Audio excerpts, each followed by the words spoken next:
vakaipa mhuri yeZimbabwe. Ameno nyika yeZimbabwe tiri kubva kupi tichienda kupi. Vamwe vari kuti aiwa tiri kutodzokera kumashure nekuda kwepercentage yaspoiwa nema O level. Mhuri yeZimbabwe pane chinhu chinosirisa chinonzi kunzi pass rate yema O level. Aiwa vakomana veZimsec i4%.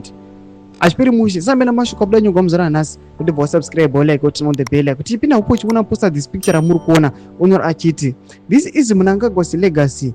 The June O level results are out and the pass rate is 4%. How can a country succeed with this level of educational failure?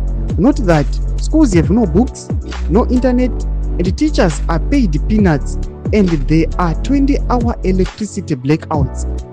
Mhuri yeZimbabwe zviri kunze munyika yeZimbabwe zvazvitori right 4% iri tonzi itori nani vaifanira kutoscore less than 4%. Hakuna matextbook, hakuna internet, more than 20 hours vana havana kunoverengera mabhuku kana zvanenge vadzidza. Mateachers acho ikoko havasi kubhadharwa mukoro inovafadza.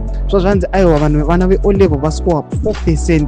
Chimbozvifunga nyika yakaita seZimbabwe yakaona independence muna 1980 yobva yanzi aiwa iri kuscore 4%. Educational sector yayo yatofa. Tudze mafungiro enyu pene comment section medu moti kudii pamusoro pechitiko ichi. Musangano subscribe kulike kuti on the bell icon.